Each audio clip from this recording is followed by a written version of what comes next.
Okay, some questions from Reddit.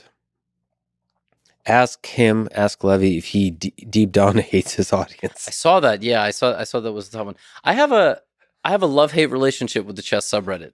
Yeah. So that's why some of those questions were going to be tough. I have a love-hate relationship. You think that's a tough question, or does that come from a place of love?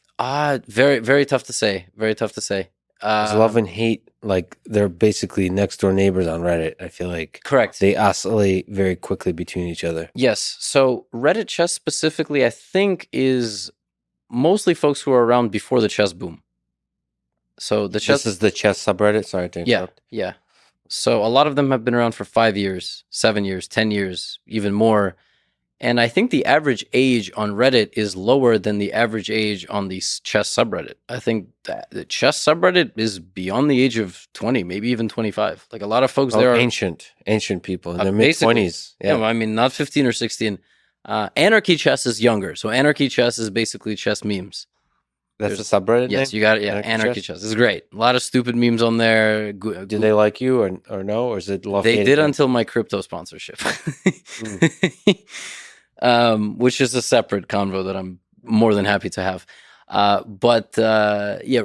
So my relationship with the Reddit chess subreddit is tough because my content on YouTube stops at a certain point with them. They can't learn from me because I'm tailoring to 95% of my audience, which is about 1700 and below. And I have a lot of content where I jokingly make fun of low-rated players. And everyone's in on it, and we all have fun. And I laugh at myself a ton. I laugh at, as you can even see in this conversation. Yeah. But just like you mentioned with clips and out-of-context things, folks have already formed a perception of my personality. There's nothing I can do to win them back. And I think the dominant percentage of the loudest group of folks on the chess subreddit, they have a certain perception of me. It's not going to change.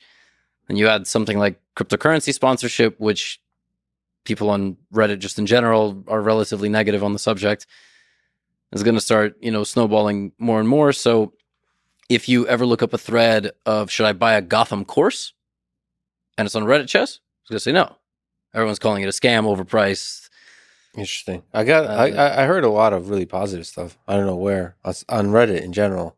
About me? Yeah. You might have been looking for it. You might have not been looking for negative things. And I was looking for like best educators online, like that kind of stuff. It might have not been Reddit chess. I'll be totally honest with you. If you ever go there and look for something like best recaps or best educational content for intermediates, I'm not mentioned. I might not be mentioned because I'm already expected to be on the list. So they just kind of want to generally shout out smaller creators. Totally fine with that.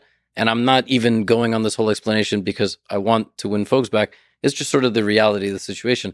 A lot of my stuff is really clickbaity, and I'm playing the YouTube game. Yeah. They don't want that.